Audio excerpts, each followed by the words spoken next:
Karibuni sana katika siku nyingine tena ambayo imempendeza Mungu kwa sisi kuwako mahali hapa. Ninamwamini Mungu ni mwaminifu, ataendelea kutuhudumia. Tunaposema tunakula na kunywa mezani pake, maana yake ni nini? Maana yake ni kwamba tunapomsifu katika roho, tunapofurahia, tunasema tunafurahi katika Bwana. Maana yake ni kwamba tuna ile kiu yetu ya ibada inakatwa. Kwa hiyo tunapomwimbia sifa, tuelewe kitu cha ambacho inafanya katika maisha yetu ni nini, au katika uhai huu ni nini. Pale ndio tunanyweshwa. Kwa hiyo umekuja katika nyumba ya Bwana, una kiu ya ibada, una kiu ya kumwabudu Mungu, una kiu ya uwepo wake. Unapomsifu yeye na Roho Mtakatifu anajidhihirisha katika namna ya karama na vipawa, ndivyo ambavyo unakuwa unanyweshwa. Na kwa hiyo unaposikia neno lake ndio unakula chakula chake. Kwa hiyo ni wakati ambapo sasa tunakwenda kusikia neno lake ambalo kwa hilo laweza kutujenga na kututakasa. Hivi ukisikia neno la Mungu linajenga na kutakasa, ni kitu gani ambacho kinakuja katika kichwa chako au katika ufahamu wako? Kwamba tunaposikia neno la Mungu ndio linatakasa. Nasema nanyi mtaifahamu kweli, nayo kweli itawaweka huru. Alafu nasema ututakase kwa ile kweli yako. Neno lako ndio kweli. Kwa hiyo tunaposikia maneno ya Mungu, tunaposikia maneno ya uzima, yanatusaidia kuweza kutoa ile namna ya ujinga. Kwa hiyo yanatakasa ufahamu wetu. Alafu kwa kadiri ambavyo ufahamu wetu unafahamu, ndivyo ambavyo mwenendo wetu unaweza kutakasika. Kwa hiyo unataka kutakaswa au unataka kuenenda katika njia ya Mungu, sio maombi. Maombi yana nafasi yake, lakini neno ndio linatujenga. Neno linatujenga, linatupa nguvu. Bwana Yesu asifiwe. Unataka mtu abadilike, neno. Maombi yanachokifanya yanamtoa mtu katika vile vifungo vya ibilisi. Alafu sasa ni responsibility ya kumsikia yeye. Sema kila mwenye kiu aje, kila mwenye njaa aje ale. Kwa hiyo na muamini Mungu atakwenda kutuhudumia. Sasa leo tunakwenda kusikia ujumbe ambao mara nyingi sio rahisi sana kusikia. Unafundishwa, lakini ukifundishwa kuna sababu yake. Tunakwenda kusikia somo ambalo lina kichwa kinasema maana na nafasi ya sadaka katika ulimwengu wa roho. Maana na nafasi ya sadaka katika ulimwengu wa roho. Yaani ukifundisha somo la sadaka, kidogo ni somo ambalo watu wengi wanafahamu, wanahisi kwamba wanalielewa. Wanaelewa maana ya sadaka, wanaelewa nafasi ya sadaka. Lakini kanisa kwenye hilo eneo limejaa kitu kinachoitwa mapokeo. Watu tunafanya vitu kwa sababu ya mapokeo. Yaani mtu tunafanya hatujui maana na nafasi ya sadaka. Na katika hili watu wengi wametapeliwa.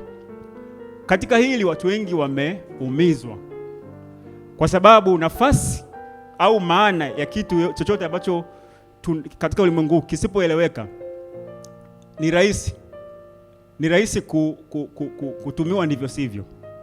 Kwamba kama uelewi hiki kitu kina maana gani au nafasi yake ni nini, ni rahisi kutumika ndivyo sivyo. Yaani hata kama ni ukimpa mtoto simu hajui kuitumia, si ndio? Kuna namna anaweza akaitumia. Au kama hujui kitu unaweza ukadanganywa.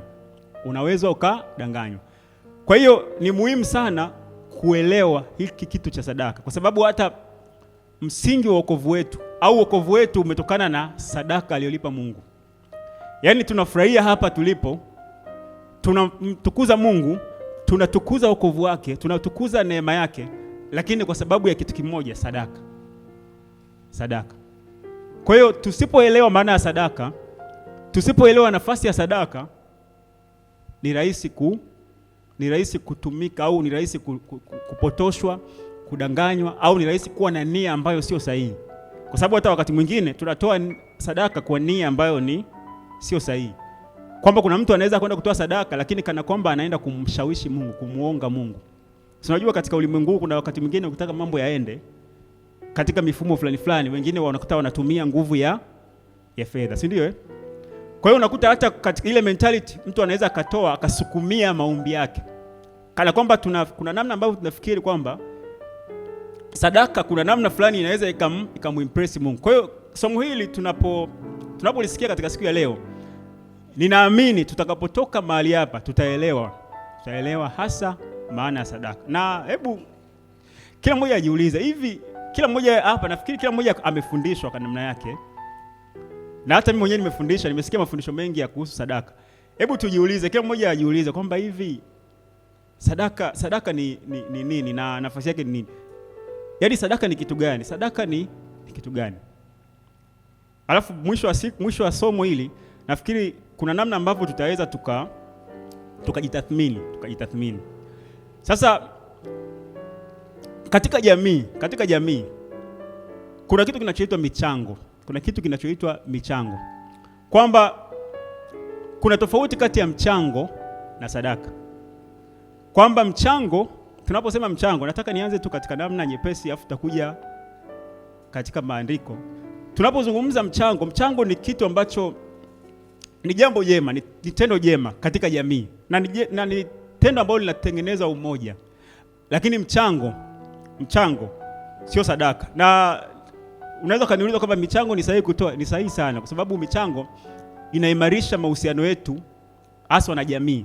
Kwa katika jamii kuna misiba, wakati mwingine kuna michango si ya harusi, kuna michango ya nini. Ni vizuri kuitoa kwa sababu unaposhiriki pia michango inafanya nini? Kuimarisha na jamii. Kwa mchango ni mawazo ya jamii. Na sadaka ni kitu tofauti sana. Kwa hiyo kuna wakati mwingine mtu anaweza akatoa mchango akafikiri kwamba ni sadaka. Lakini tutakuja kuona kwamba sadaka ni nini. Tunapozungumza sadaka kwa maana nyepesi, kwanza sadaka ni kwa maana ni chochote kinachotolewa kwa nia ya kutii na kutekeleza maelekezo yanayotolewa katika ulimwengu wa roho. Kwamba tunaposema sadaka ni kitu ambacho maelekezo yake yanatokana na ulimwengu wa roho. Yaani hata wakati wa Agano la Kale kule, zile sadaka ambazo wana wa Israeli walikuwa wanatoa ni Mungu alikuwa ameziamuru. Lakini hata katika namna ya kawaida, na kisema katika ulimwengu wa roho na maanisha nini? Hii nimezungumza general. Hata kwa ambao wanaenda kutoa sadaka kwa miungu mingine katika ulimwengu huu, wanapokea maelekezo cha kutoa. Yaani uendi pale ukatoa kuna maelekezo ambayo unapewa.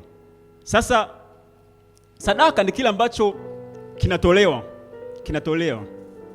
Chochote kinachotolewa kwa nia ya kutii na kutekeleza maelekezo yanayotolewa katika ulimwengu wa roho. Kwamba ninatoa kwa sababu nina nia yangu ni kutii na kutekeleza maelekezo yanayotolewa katika ulimwengu wa roho. Kwa sadaka msingi wake ni maelekezo yanayoanzia katika ulimwengu wa roho. Lakini mchango inaweza kawa tu ni namna ya watu wamepanga jambo kwa sababu ni jambo jema katika jamii Kwa ndivyo ilivyo. Na tunapoangalia ulimwengu wa roho, kwa nini nasema ni unaangalia kitu gani? Unaangalia nini unapokuelekeza kutoa? Ulimwengu wa roho unachoangalia ni nia yako. Unaangalia namna ya utii wako. Kwamba kama umesikia maelekezo kutoka katika ulimwengu wa roho cha kutoa, ulimwengu wa roho unachoangalia pale sio kile kitu ambacho umekwambia kitolewe. Unachoangalia ni ile nia. Kitu cha ndani inaangalia nia na ile namna ya utii wako.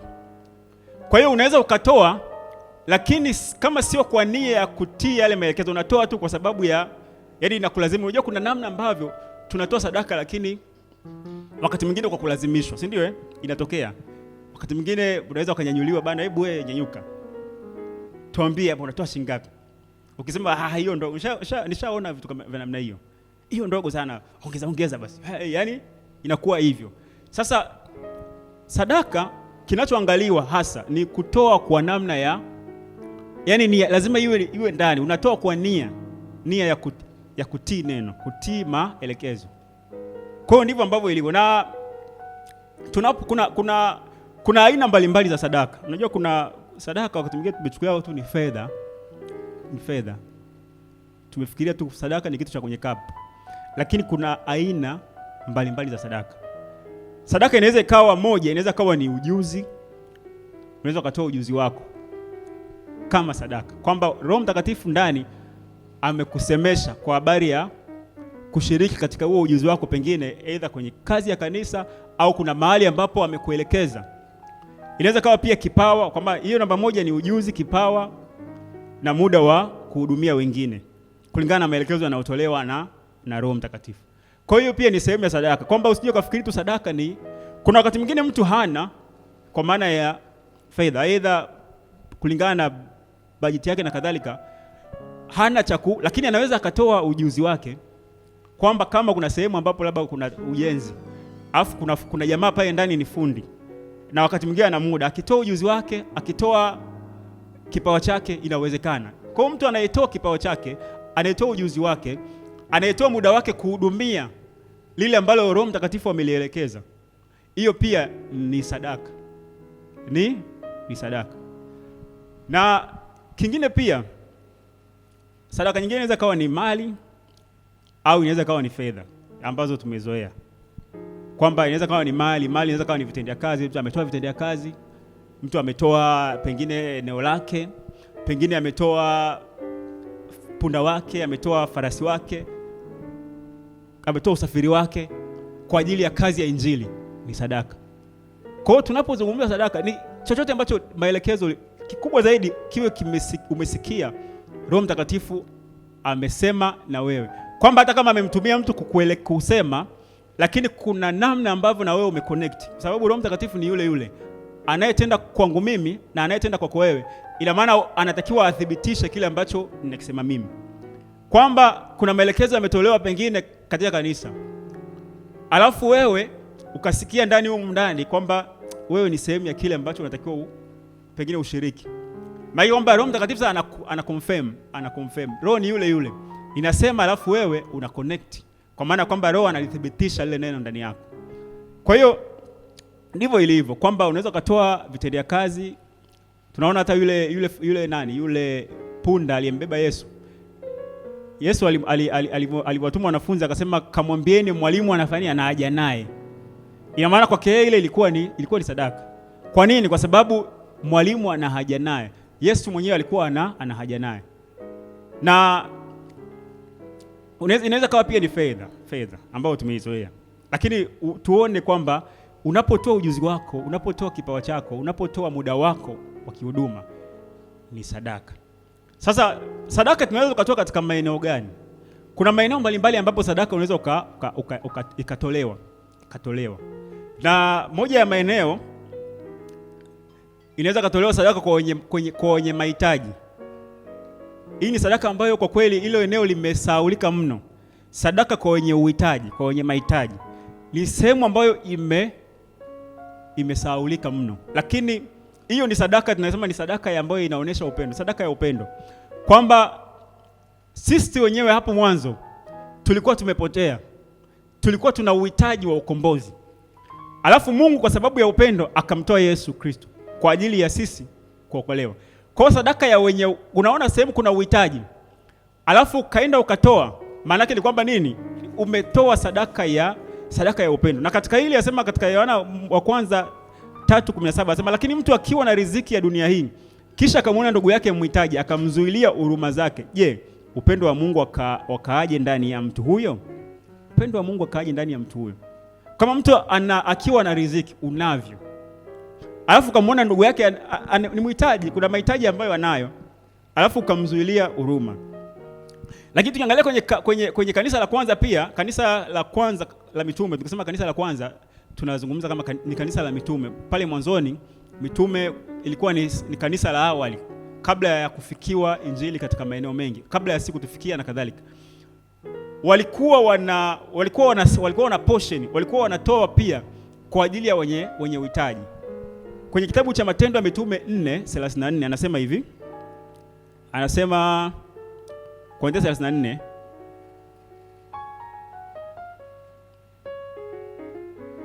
nitafute hapa.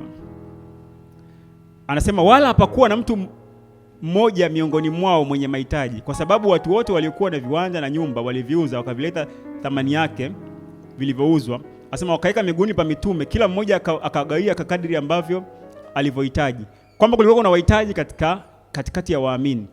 Alafu kile kilichopatikana, kuna wale ambao walikuwa na mahitaji pia walikuwa wana sehemu yao. Kwa hiyo moja ya eneo la muhimu sana ambapo sadaka inatolewa kwa wenye uhitaji. Na hata wewe mwenyewe mtu akiwa na uhitaji uko vizuri, alafu akakuambia uhitaji wako, ukasikia ndani, usizuie. Na ni eneo ambalo limesahaulika mno. Lakini ni sehemu ambayo ni sadaka ambayo inaonesha, ni sehemu ambayo inadhihirisha upendo wa Mungu, kwamba kama Kristo alivyotupenda akajitoa mwenyewe kwa ajili yetu, ndivyo ambavyo ni sehemu ambapo unatakiwa pia tu, kwa sababu mara nyingi tumezoea kwamba sadaka ni kwa watumishi wa Mungu. Sawa, tutaona namba mbili sehemu ambayo unaweza ukatoa sadaka ni sadaka kwa ajili ya kazi na watendakazi wa Mungu. Hiyo ni sehemu ambayo pia unaweza ukatoa kwamba sadaka kwa ajili ya kazi na watendakazi wa Mungu. Kwamba kuna kazi ya injili inafanyika sehemu, unashiriki katika kile ambacho kinafanyika kwa sababu kinachoenda kuhubiriwa ni ujumbe wa Mungu. Kwa hiyo unapotoa kwa ajili ya kazi na watendakazi, maana yake ni kwamba nini? Ni sehemu pia ambapo tutakuwa tuone kwamba ni sehemu ambapo unaweza ukatoa. Lakini nasema hayo, najua yote mnayafahamu, lakini msisitizo kwamba kuna maeneo mengine yamesahaulika, hasa hili la wenye mahitaji limesahaulika. Lakini msingi wa wokovu wetu ni kwa sababu sisi tulikuwa na uhitaji. Yaani wahitaji wanapoonyeshwa upendo katika namna ya kutolewa, katika namna ya kupewa msaada, yaani ndio namna ambavyo ya upendo wa Mungu unadhihirika kivyepesi sana, kivyepesi mno. Yaani kama una uwezo, alafu unaona zao unamhitaji mtu ukasikia ndani, alafu wewe kwa sababu moyo wako upo kwamba sadaka ni kanisani, yaani ni hatari mno. Sasa katika hili la sadaka kwa ajili ya kazi na watendakazi wa Mungu, tuangalie kwenye kitabu cha Luka 8 kuanzia mstari wa kwanza. Tunamwona hata Yesu mwenyewe, kuna watu walimhudumia kwa mali zao. Sema ikawa baada ya hayo alikuwa akizunguka katika miji na vijiji akihubiri na kuitangaza habari njema ya ufalme wa Mungu.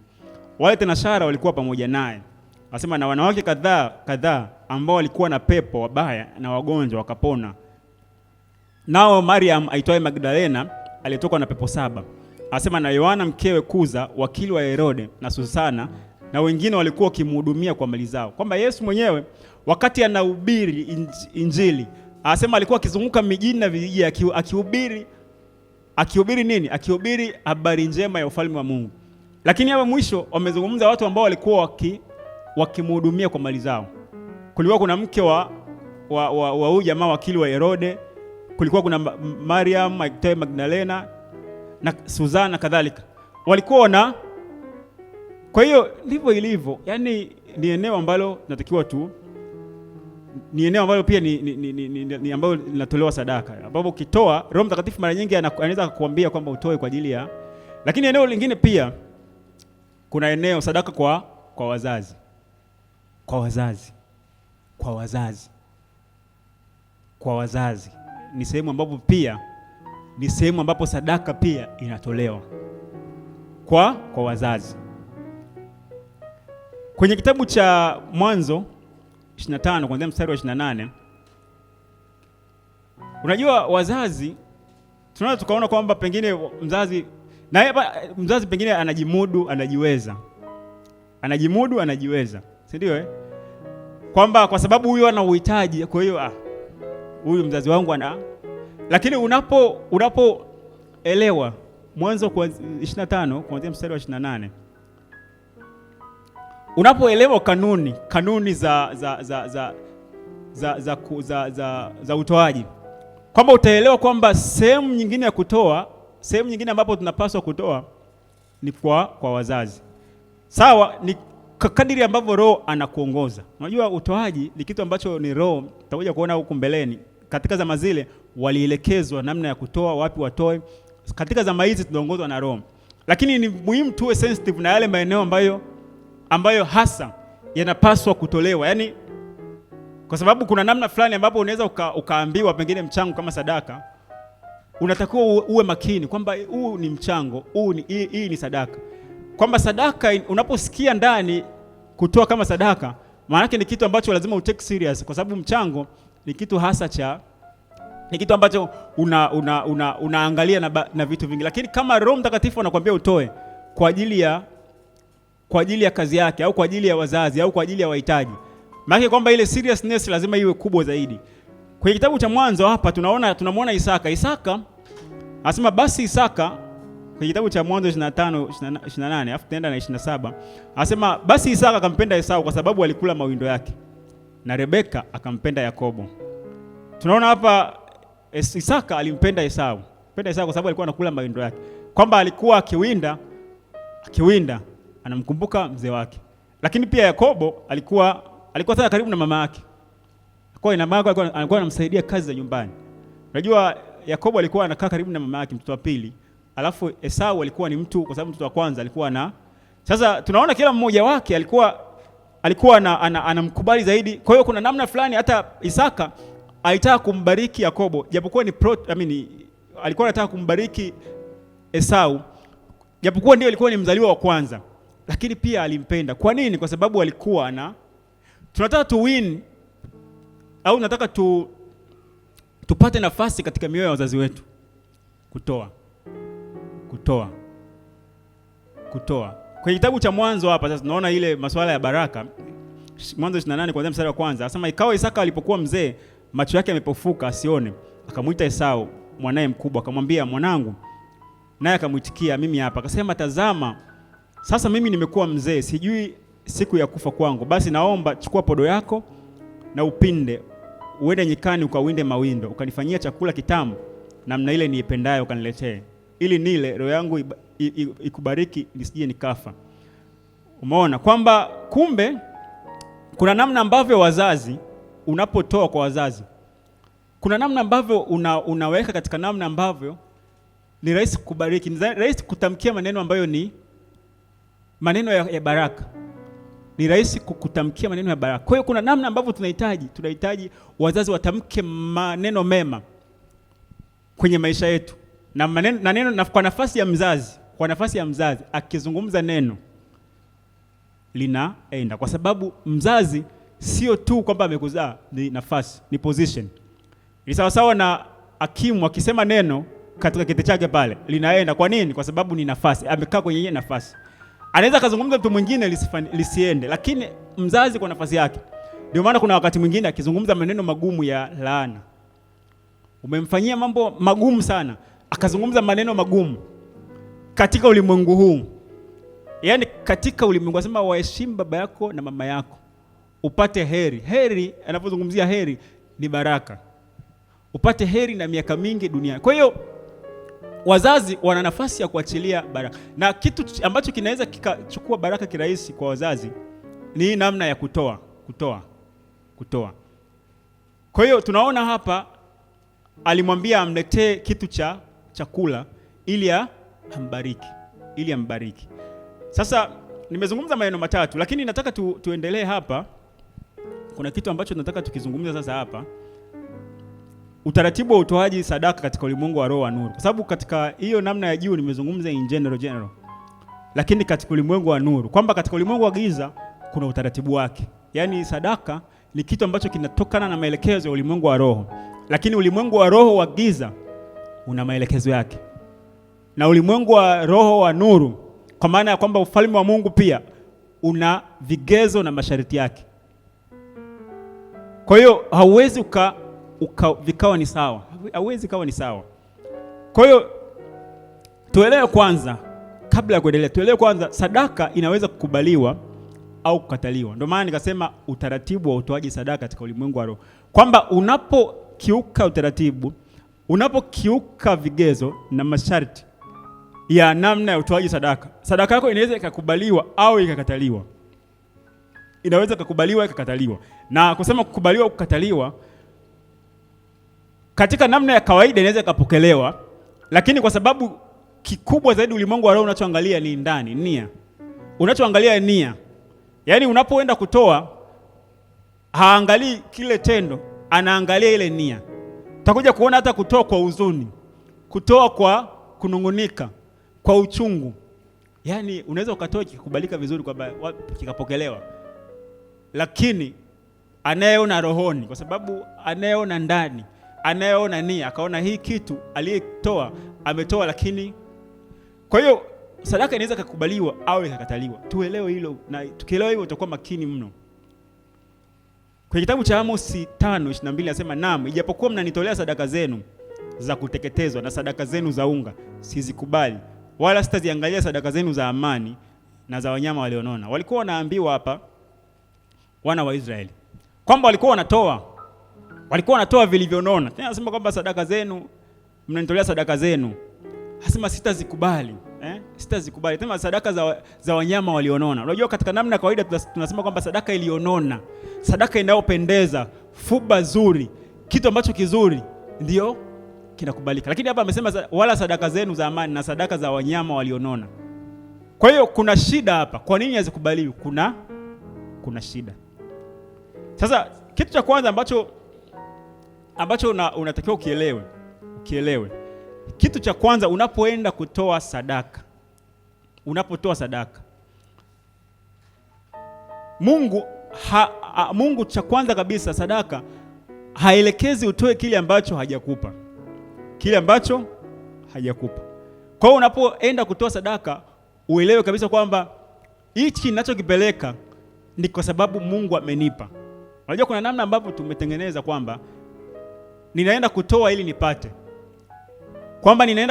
nipate, na anaposema kwamba haelekezi utoe kile ambacho hajakupa, au mtu mwingine anaweza akaiba ili atoe, kwamba hata siku moja usije ukashawishiwa kwamba ukasikia ndani kwamba kuna kitu ambacho pengine labda mtu amekiiba, akafikiria atoe na kile sehemu ya kile ambacho amekiiba kwa ajili ya sadaka. Yaani hiyo sio roho, hiyo ni nia yake.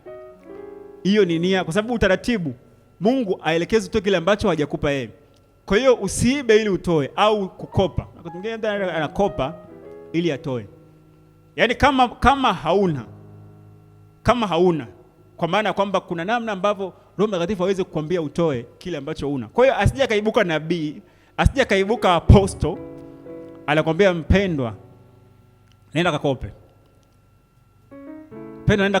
Au mtu pengine kuna namna fulani ambapo anataka kutakatisha, kuna namna fulani amepiga huko, alafu anatoa labda sehemu ya 10, akategemea kwamba hii Mungu atanisamehe. Unajua kuna namna ambavyo mtu anaweza akafikiria kwamba amepiga sehemu, kwa hiyo anatoa sehemu ya sadaka ili kwamba ajisikie vizuri. Ni kitu ambacho hakipo. Kwenye kitabu cha Wakorintho wa pili 8:12 anasema, maana kama nia ipo, ukubaliwa kwa kadiri alivyonavyo mtu na si kwa kadiri asivyonavyo mtu. Kama nia ipo, hukubaliwa kwa kadiri alivyonavyo mtu na si kwa kadiri asivyonavyo mtu. Kwa hiyo una nia, kama kuna nia, kuna wakati mwingine kuna mtu ana nia ya kutoa. Umeona? Ana nia ya kutoa. Kwa hiyo Mungu anachokiangalia ni ile nia. Lakini wanasema kwa kadiri alivyonavyo mtu. Yaani kama kuna mtu ana 1,000, kuna mtu ana 10,000, kuna mtu ana 500. Yaani utoaji wao sio kwamba aliyetoa 500 au aliyetoa shilingi 100, ni kwa kadiri ya alivyonavyo mtu. Kwa kadiri ya alivyonavyo mtu. Kwa hiyo ndivyo ambavyo ilivyo. Na kwenye kitabu cha Matendo ya Mitume 20, Paulo alikuwa anaelekeza hapa 20 kuanzia 33. Alikuwa anaelekeza kwamba ni jinsi gani yeye pia ni mtendakazi, lakini ilimbidi afanye kazi ili apate cha kutoa, kwamba akaona ni heri, aliona kwamba ni heri kutoa kuliko kupokea. Kwenye kitabu cha Matendo 20 kuanzia 33 anasema, sikutamani fedha wala dhahabu wala mavazi ya mtu. Umeona kwamba sikutamani, kwamba uweze ukaenda kutamani kitu cha mtu afu uweze kutoa. Sikutamani fedha wala dhahabu wala mavazi ya mtu. Anasema ninyi wenyewe mnajua kuwa mikono yangu hii nimetumika kwa mahitaji yako na wale waliokuwa pamoja nami. Anasema katika mambo yote nimewaonyesha kuwa kushika kazi imewapasa kuwasaidia wanyonge na kuyakumbuka maneno ya Bwana Yesu jinsi alivyosema mwenyewe, ni heri kutoa kuliko kupokea. Umeona? Paulo alitenda kazi, alikuwa anasuka mahema, alikuwa anafanya huduma, lakini alikuwa anajishughulisha ili apate cha kutoa. Anasema sikutamani fedha ya mtu, sikutamani mali ya mtu, ili nipate cha kufanya nini? Cha kutoa. Anasema akikumbuka maneno ya Bwana Yesu alisema ni heri kutoa kuliko kuliko kupokea. Kwa ndivyo ilivyo kwamba Mungu aelekeze utoe kile ambacho hajakupa. Usitamani kitu cha mtu ili utoe. Kile ambacho Mungu amekupa unatoa sehemu ya kile ambacho amekupa. Na ukienda kutoa autoe kwamba ili akupe, kwa sababu hata kile ambacho sio kwamba unaenda kuwekeza kama hisa, kama unaenda kuwekeza ili kwamba ina nini. Hapana. Na kingine ambacho nataka nikiseme ndio ile la pili sasa, hatutoi kwa lengo la kubarikiwa. Tunatoa kwa kutambua tulivyo navyo ni sehemu ya baraka tuliyopokea. Kwamba usiende na nia ya kwamba naenda kutoa ili nibarikiwe. Tayari hiyo ni nia tofauti. Kwamba nikienda kutoa kama naenda kuwekeza ili nibarikiwe. Kwamba tunahubiri hapa toa ili ubarikiwe. Utaki baraka za Bwana, utaki kutoa afu unataka baraka za Bwana. Yaani kuna namna ambavyo tunawajengea watu. Lakini kama na uwezo wa kutoa, maana yake kile nilichokipata tayari ni baraka ya Mungu. Kwamba tayari Mungu ameshanibariki. Yaani kama nimepata kitu cha kutoa. Kama nipata kitu cha kutoa, maana yake ni kwamba nini? Tayari natembelea baraka za Mungu. Kwa hiyo mentality ya utoaji, hatutoi kwa lengo la yaani usiwe na nia unatoa ili, yaani natoa kwa sababu najua kwamba hiki nilicho nacho ni Mungu amenipa. Kama ni ujuzi, kama ni kipawa, kama ni mali, kama ni fedha, ninaenda kwa moyo wa shukrani. Kwamba najua hapa Mungu umenipa hiki. Umenipa hiki na kuna kazi yako hii inafanyika. Kuna jambo lako hili. Kwa hiyo natoa kwa nini? Kwa moyo wa shukrani. Kwa moyo wa upendo, kwa moyo wa shukrani. Lakini ukienda kwa nia, kwa lengo natoa ili izae, tayari wewe ni mjasiriamali wa kiroho. Ni mjasiriamali wa kiroho. Kwamba unatoa alafu unakuwa sensitive kusikilizia kwamba kienda mambo yakiwa vibaya nasikia Mungu kumbuka zile sadaka zangu. Kwa hiyo ndivyo ambavyo tusiwe na hiyo nia. Ukitoa, toa, achilia. Kwa sababu kile ambacho umekitoa ni Mungu Kwenye hii hapa anasema kitabu cha Waefeso wa kwanza, Waefeso 1:3 anasema atukuzwe Baba wa Bwana wetu Yesu Kristo aliyetubariki kwa baraka zote za rohoni katika ulimwengu wa roho ndani yake Kristo Yesu. Kwamba tumeshabarikiwa. Anasema aliyetubariki kwa baraka zote za rohoni katika ulimwengu wa roho ndani yake Kristo. Ile kuwa ndani ya Kristo tayari umebarikiwa. Ile kuwa ndani ya Kristo tayari umebarikiwa. Kwa hiyo unapotoa usifikiri kwamba kuna namna ambavyo, yaani wewe jua kwamba wewe tayari ni mbarikiwa. Yaani swala la kubarikiwa usione kwamba unabarikiwa kwa sababu ya kitu fulani au kuna wajibu fulani utakuwa ufanye ili ubarikiwe. Kwamba mimi niko ndani ya Kristo tayari nimebarikiwa. Yaani wewe sawa sasa hivi kama upo kwenye familia ya kitajiri sana, si ndio? Upo kwenye familia ya kitajiri sana. Uelewe tu kwamba yani wewe upo kwenye familia ya kitajiri, yani hakuna kitu ambacho unaweza ukafanya. Yani wewe tayari ni tajiri. Tayari ni tajiri. Yani hiyo ni mfano. Lakini Mungu ameshatubariki kwa baraka zote za roho ndani yake Kristo, ndani yake Kristo yetu. Ndio neno linasema. Lakini pia kwenye kitabu cha Warumi, nataka tuone hii hapa ni ya muhimu zaidi. Warumi 11:33 anasema jinsi zilivyo kuu utajiri na hekima na maarifa ya Mungu, hukumu zake hazichunguziki wala njia zake hazitafutikani. Anasema maana ni nani anayejua nia ya Bwana? Au ni nani aliyemshauri wake?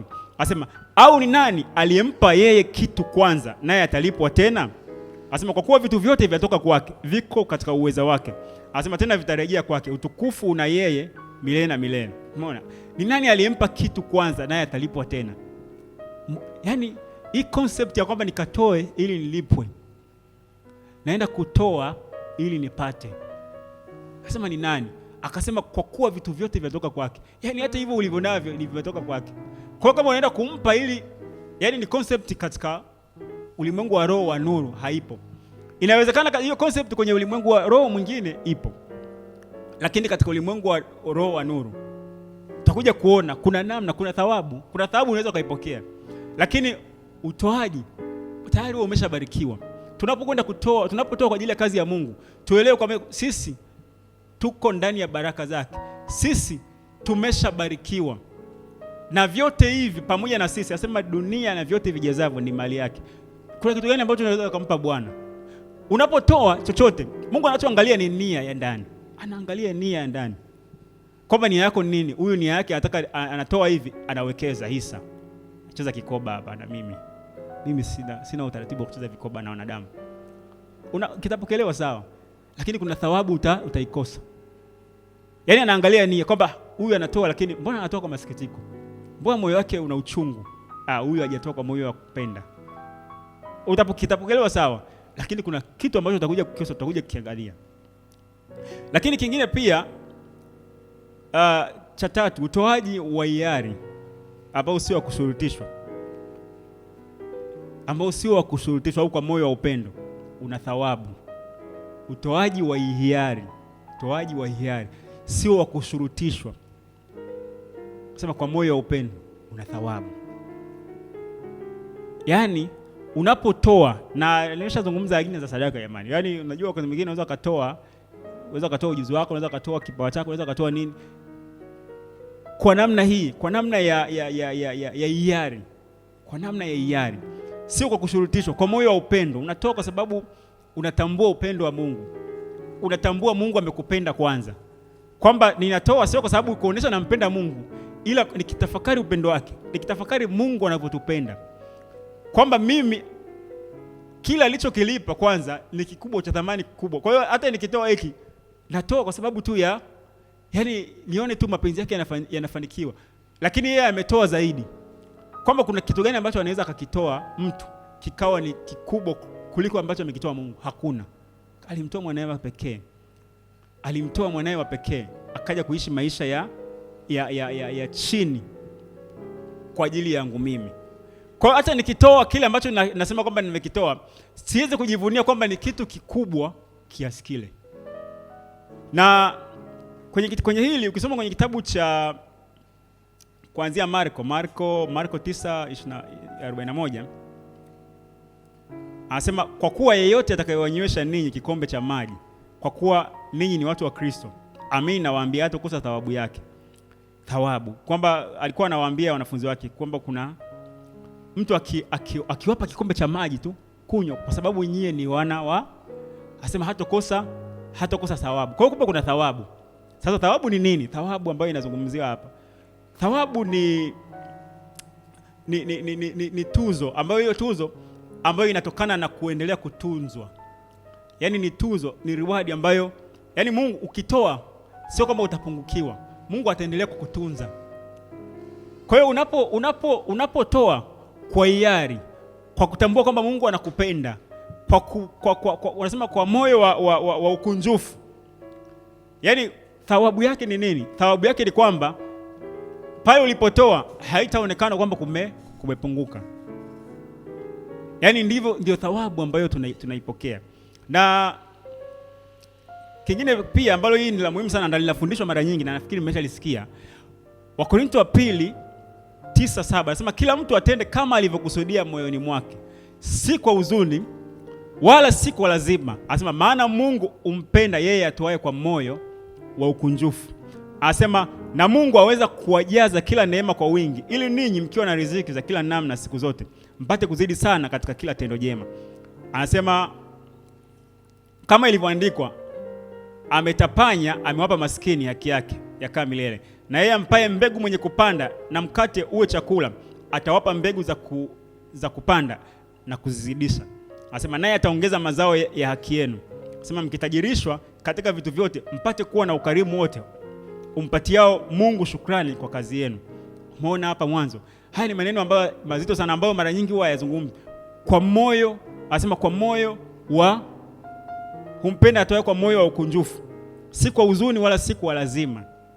Kwamba unapoenda mbele za Mungu, utaratibu, ulimwengu wa roho wa nuru, usilazimishwe kutoa mahali popote.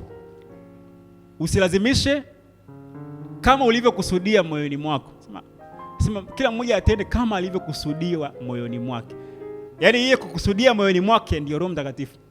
Na tutakuja kuona pia hata namna ya utoaji inatofautiana kulingana na kiwango cha imani, kiwango cha ukuaji. Kwa kadiri ambavyo umekusudia moyoni mwako, vile ambavyo umekusudia kwamba nimekusudia jambo hili nilifanye hivi, katika hili nishiriki hivi, fanya. Bwana Yesu asifiwe. Na anasema na Mungu aweza kuwajaza kila neema, ndio hiyo thawabu, ili mkiwa na riziki za namna yote mpate kuzidi katika kila tendo jema. Kuna namna ambavyo Mungu unapotoa ujuzi wako, unapotoa kipawa chako, unapotoa fedha, mali, unapotoa muda wako kwa ajili ya kazi ya Injili, kuna namna.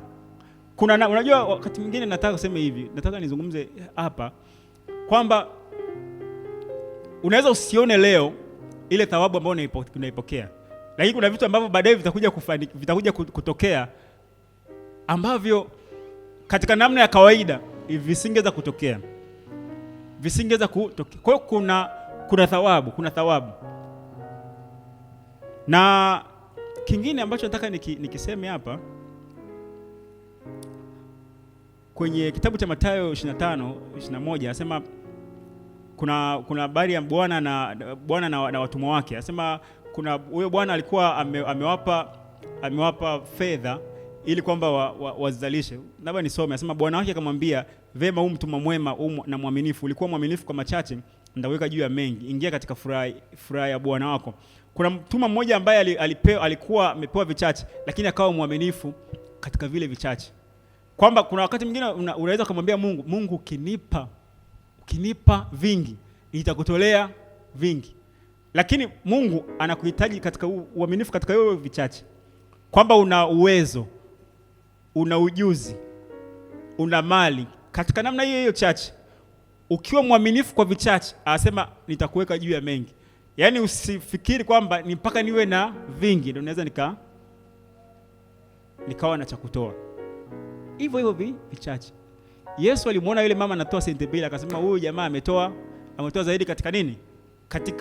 Katika sanduku la hazina kuliko wengine wote, kwa sababu yeye alitoa senti mbili, lakini zilikuwa ndio hizo alizokuwa nazo.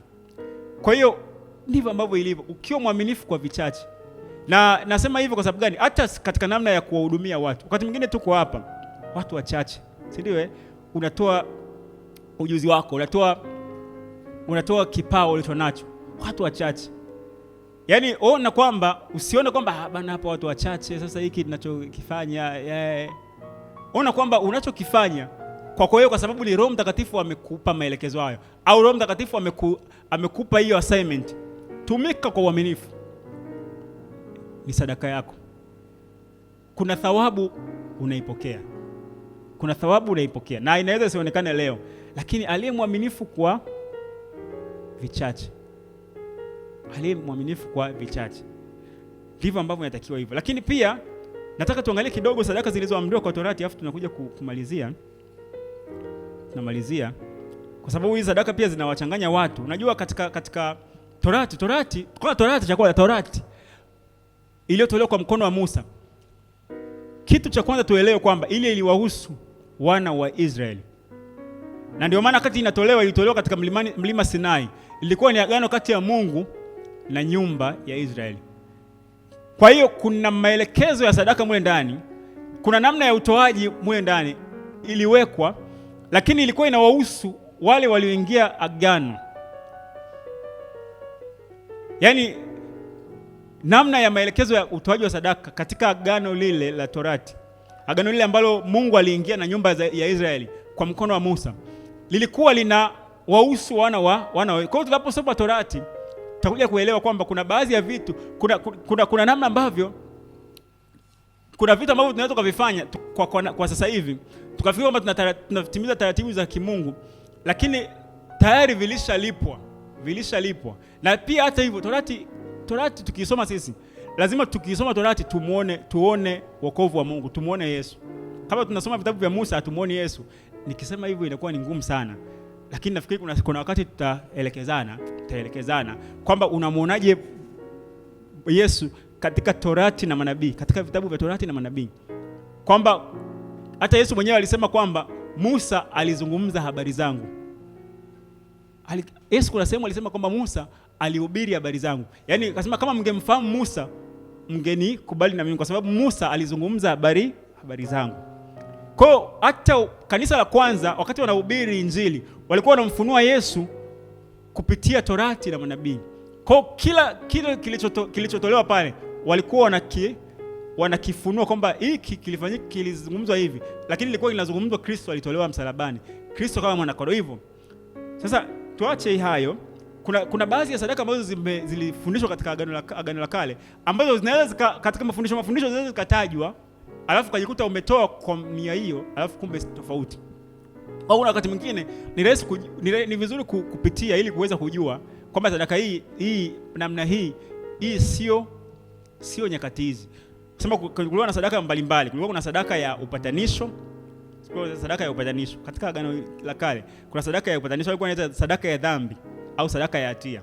Alikuwa anatolewa damu ya mwanakondoo asiye na dosari. Sasa mwanakondoo wa dosari ni nani kwetu? Asiye na dosari. Mwanakondoo ni nani? Ni Yesu Kristo. Kwamba Yesu Kristo alitolewa ili atupatanishe sisi na Mungu. Kwa hiyo katika zama zile walitoa mwanakondoo asiye na dosari, lakini Yesu alitolewa. Yaani habari hiyo ilikuwa inazungumzwa, au namna hii ambayo ilikuwa inazungumzwa kwa sababu Yesu alikuwa atakuja kutolewa. Kwa hiyo tunapomwangalia Yesu alikuwa ni sadaka ya upatanisho. Kwamba Mungu alijipatanisha yeye na nafsi yake kwa njia ya Yesu Kristo. Na sadaka ambayo pia ilikuwa kuna sadaka ya malimbuko. Sadaka ya malimbuko ni sadaka ya wazaliwa wa kwanza wa watu na wanyama, ambayo ni sadaka ambayo ilikuwa inatolewa. Na sasa hivi kwenye makusanyiko ipo kwamba kuna sadaka ya malimbuko. Sasa unajua hii nikichimba sana hizi sadaka za hapa, naweza nikatibua, kwa maana kwamba kunawezekana kwenye mmoja wetu kwenye makusanyiko kuna sadaka hizo wanatoa. Sasa nikianza kuzielezea hapa kidogo, naweza nisipochimba deep sana, naweza nikaweka watu katika contradiction. Lakini ni sadaka ambayo iliamuliwa katika Torati, sadaka ya malimbuko, wazaliwa wa kwanza wa watu na wanyama. Na kulikuwa na sadaka ya kumkomboa mzaliwa wa kwanza. Sasa sadaka ya malimbuko ilikuwa inadai wazaliwa wa kwanza wa watu na wanyama. Lakini Mungu akasema kwamba watu mtawakomboa. Kwamba unaenda mzaliwa wako wa kwanza unamtolea sadaka ya kumkomboa, kwa maana kwamba kumtoa mtu kwa maana kumchinja ni ngumu. Kwa hiyo akasema kwamba watu mnabidi mwakomboe kwangu. Kwa hiyo utatoa replacement ya uhai. Kwa hiyo walikuwa wanatolewa sadaka ya kuwakomboa. Kwamba ni wazaliwa wa kwanza. Sasa kwa wanyama wazaliwa wa kwanza walikuwa wanaenda kutolewa kabisa hivi, chinjwa. Lakini akiwa na dosari pia walikuwa wanatoa replacement ambaye haiko mzima. Alikuwa hataki ambacho ilikuwa ni maelekezo ya utoaji. Kulikuwa kuna sadaka ya kuinuliwa, kulikuwa kuna sadaka nikisema hii sadaka ya sehemu ya 10 ya mazao ya ardhi, ambayo ilikuwa ni ujira kwa kabila la Lawi. Kabila la Lawi hawakupewa urithi katika miji, katika kugawanyiwa ile ardhi hawakupewa urithi. Kwa hiyo sehemu ya 10 ilikuwa inaenda kwa kabila la Walawi.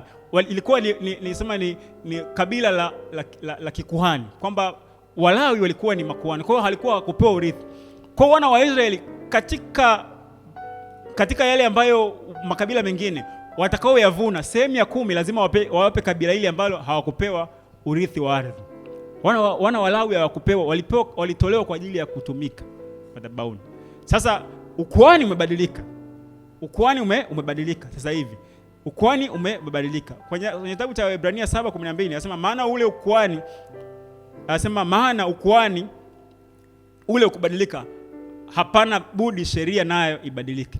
Kwamba sasa hivi atuendi na atutoi kwa ukuhani ule wa Haruni. Kwamba Haruni alikuwa ni Mlawi.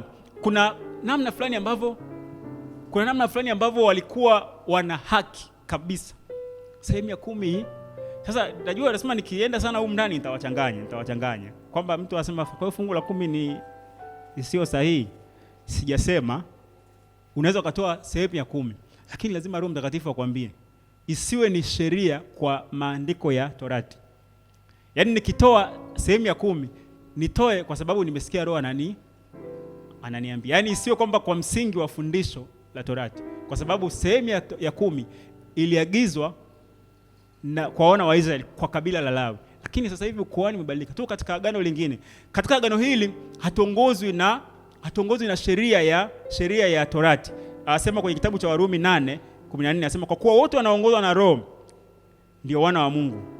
Anasema hao wanaongozwa na Roho wa Mungu ndio wana wa Mungu.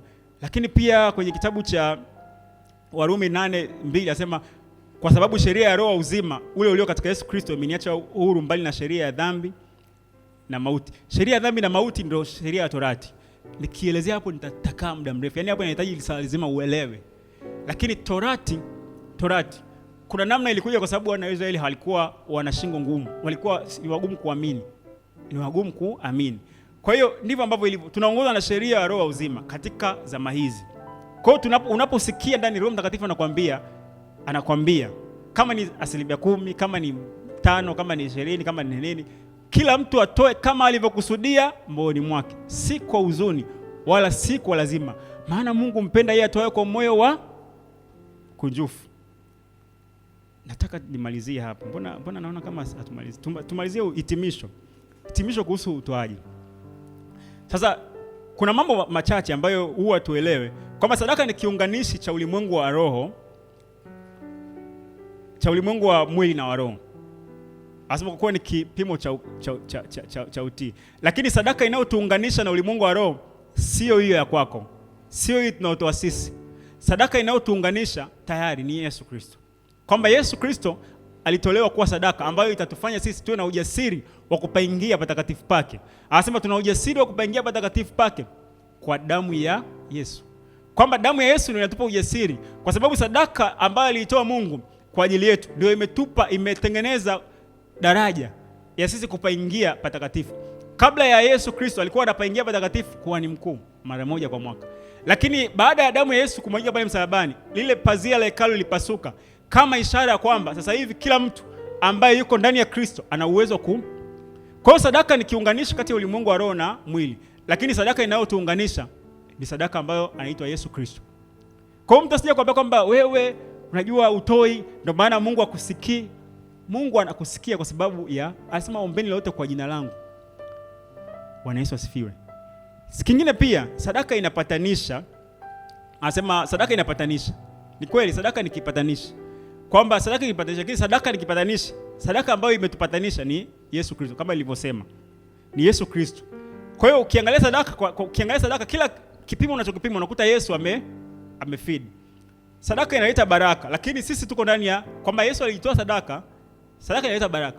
Lakini sisi kwa sababu tuko ndani ya Yesu Kristo, tumebarikiwa kwa baraka zote za roho ndani yake Kristo Yesu. Kwa ile kuwa ndani ya Kristo tayari mimi nimebarikiwa. Kwa nini? Kwa sababu tayari Yesu ni sadaka ambayo ni sadaka ambayo imeleta baraka zote. Kwamba kama sadaka inaleta baraka, Yesu Kristo alitolewa kama sadaka. Kwa ndani ya Yesu Kristo kuna baraka zote. Bwana Yesu asifiwe. Kwa mimi ile kuwa ndani ya Yesu Kristo tayari nimepokea baraka zote. Lakini pia sadaka inakomboa. Lakini sisi tumekombolewa na Yesu Kristo. Kwamba sadaka yako, sio kama kuna sadaka ya ukombozi, kwamba ukatoa sadaka ya ukombozi. Inawezekana wewe bana huko nyumbani kwako kuna mambo sadaka ya ukombozi. Tayari Yesu ni sadaka ambayo imetukomboa. Mungu alitukomboa kwa kulipa nini? Kumlipa mwanae Yesu Kristo. Kwa hiyo kila tukiangalia katika namna ya utoaji, Mungu amemaliza kila kitu. Na sasa unajua kuna namna ambavyo mtu sasa unaweza kusema sasa kwa nini sisi tunatoa? Kwa nini tunatoa? Kwamba kama Yesu amemaliza kila kitu, kwa nini tunatoa? Kwa nini tunamtolea Mungu? Cha kwanza tunatoa kwa sababu tunamwamini kwamba anapotuelekeza ndani, fanya hiki kwa ajili ya kazi yake. Na pia tunatoa kwa kuona upendo wake kwetu. Kwamba unapoona mtu anakupenda, unapoona upendo wa mtu kwako, unapoona mtu anakupenda, ni rahisi kuwa mwaminifu kwake, si ndio? Kwamba anakupenda. Kwa hiyo tunatoa kwa sababu tunaona upendo wake, lakini tunatoa kwa sababu tunamwamini. Kwa hiyo nje ya hayo, kwamba kama unatoka kutoa ili ubarikiwe, tayari Yesu alishamaliza. Kama unataka kutoa ili upatanishwe si ulimwengu wa roho, tayari Yesu alishamaliza. Kwa hiyo tunapotoa ni kwa sababu ya upendo. Kitabu cha Yohana wa kwanza 4:10 anasema hili ndilo pendo, si kwamba sisi tulimpenda Mungu, bali yeye alitupenda sisi akamtuma mwanae hawe kipatanisho cha dhambi zetu. Kwamba sio kwamba sisi tulimpenda, ila yeye alitupenda sisi akamtoa mwanae awe kipatanisho cha dhambi zetu. Kwa hiyo hakuna namna sadaka yako iliweza kupatanisha na Mungu. Usiende kutoa au kuna namna ya ukombozi unataka kumtolea mtu sadaka. Hakuna hizo principle. Yesu alishamaliza. Wakorintho wa kwanza 16:14 nasema mambo yenu yote yatendeke katika upendo. Yote. Kwamba ukitoa sadaka katika upendo. Waebrania 11:6 anasema lakini pasipo imani haiwezekani kumpendeza Mungu. Mambo mawili, upendo, imani. Bwana Yesu asifiwe. Neno hili limekuja kwetu leo likituandaa au likitusisitiza ya kwamba kwanza tuelewe kwamba hakuna mtu ambaye hana cha kutoa. Unatoa kipawa chako, unatoa ujuzi wako, unatoa muda wako kwa ajili ya Injili, ni sehemu ya sadaka yako. Kuna mtu mwingine pengine hana huo muda pengine wa kuzunguka kutoa kuhubiria watu. Anaweza support kazi ya Injili kwa njia ya fedha. Kuna mtu mwingine pengine atoa eneo lake, bana ile eneo litumie kwa ajili ya ibada, ni sadaka yake. Kwa hiyo hakuna mtu ambaye hana cha kutoa. Inawezekana huna fedha, lakini kuna namna unavojitoa kwako wewe ni sadaka. Bwana Yesu asifiwe. Na neno hili linakuja kwetu sisi hasa kwenye ile eneo la wahitaji, pia wazazi. Tuelewe pia maeneo ya kutoa sadaka, lakini tuelewe sadaka ni kitu ambacho ni unasikia ndani. Haulazimishwi. Nikija hapa nikisema kila mtu hapa bana 10,000, tayari kuna ambao nimewalazimisha, kwa sababu kuna mtu anatembelea kiwango chake cha anachotembelea 10,000 kwa yeye ni kubwa, si ndio? Kwa hiyo sio flat rate, sio kwamba kila mtu atatoa sawa. Kila mtu kulingana na kiwango cha imani yake, kila mtu kulingana na vile ambavyo Roho Mtakatifu Bwana Yesu asifiwe. Basi nimshukuru Mungu kwa ajili ya neno hili. Ninaamini tumepokea. Tuelewe kwamba Yesu Kristo au msingi wa imani yetu, msingi wa wokovu wetu ni sadaka aliyotoa Mungu. Tunatoa kwa sababu tunampenda Mungu, kwa sababu tambua kwamba anatupenda na tunapenda kazi yake. Tunatoa kwa sababu tunajua kabisa kwamba Mungu alitoa zaidi kwetu sisi. Anasema iweni na nia ile kama aliyokuwa nayo Kristo. Iweni na nia ile kama aliyokuwa nayo Kristo. Anasema ingawa alikuwa sawa na Mungu, hakuona kule kuwa sawa na ni kitu cha kushikamana nacho. Anasema bali alishuka, akajinyenyekeza, akawa mtumwa, akaishi maisha ya chini kabisa, lakini lengo ni kukukomboa wewe. Kwamba nia ya Kristo ilikuwa ni kwa ajili ya watu. Kwa hata sisi pia Mungu kwa gani ambavyo unakuwa navyo, alafu unatamani pia watu wamjue Mungu, ni sadaka yako kwa Mungu. Bwana Yesu asifiwe. Mungu wetu, Baba yetu wa mbinguni, nakushukuru kwa ajili ya neno lako hili. Tunatambua kabisa wakati mwingine Mungu tunakuja tunatoa vitu vyetu, mali, tunatoa ujuzi, tunatoa vipawa Mungu kwa ajili ya watu kusikia habari yako njema. Hakika Mungu tunakushukuru kwa sababu leo umetukumbusha kwamba hiyo ni sadaka, kwa sababu hata hivi tunavyovitoa ni vile ambavyo tumepokea kutoka kwako. Mungu tunakushukuru kwa ajili ya neno hili Bwana. Ukaendelee kutuimarisha katika maisha yetu ya imani, ili Mungu tukapate kuendelea kuwa na kiu ya kuona watu wanakufahamu wewe Bwana. Maisha yetu yakapate kukuakisi wewe, kwa sababu ndiyo hii kwamba miili yetu yenye kukutukuza ndiye sadaka yenye maana mbele zake. Mungu tunakushukuru Bwana, kwa sababu hakika utaendelea kutuongoza na kutuongeza, ili Mungu tuweze kupata cha kumtolea yule muhitaji, tupate kuwa na cha kutoa kwa wahitaji, lakini pia tuweze kupeleka neno lako katika namna rahisi. Asante Bwana kwa ajili ya kila mmoja wetu Mungu mahali hapa, kwa sababu naamini neno hili linakuwa ni mbegu, litakwenda kuzaa sana. Asante kwa sababu hakika umesema nasi, ni makusudi yako katika siku ya leo Bwana. Tukufu na heshima Baba ninakurudishia wewe kwa ajili ya neno lako hili. Katika jina la Yesu nimeomba. Amen.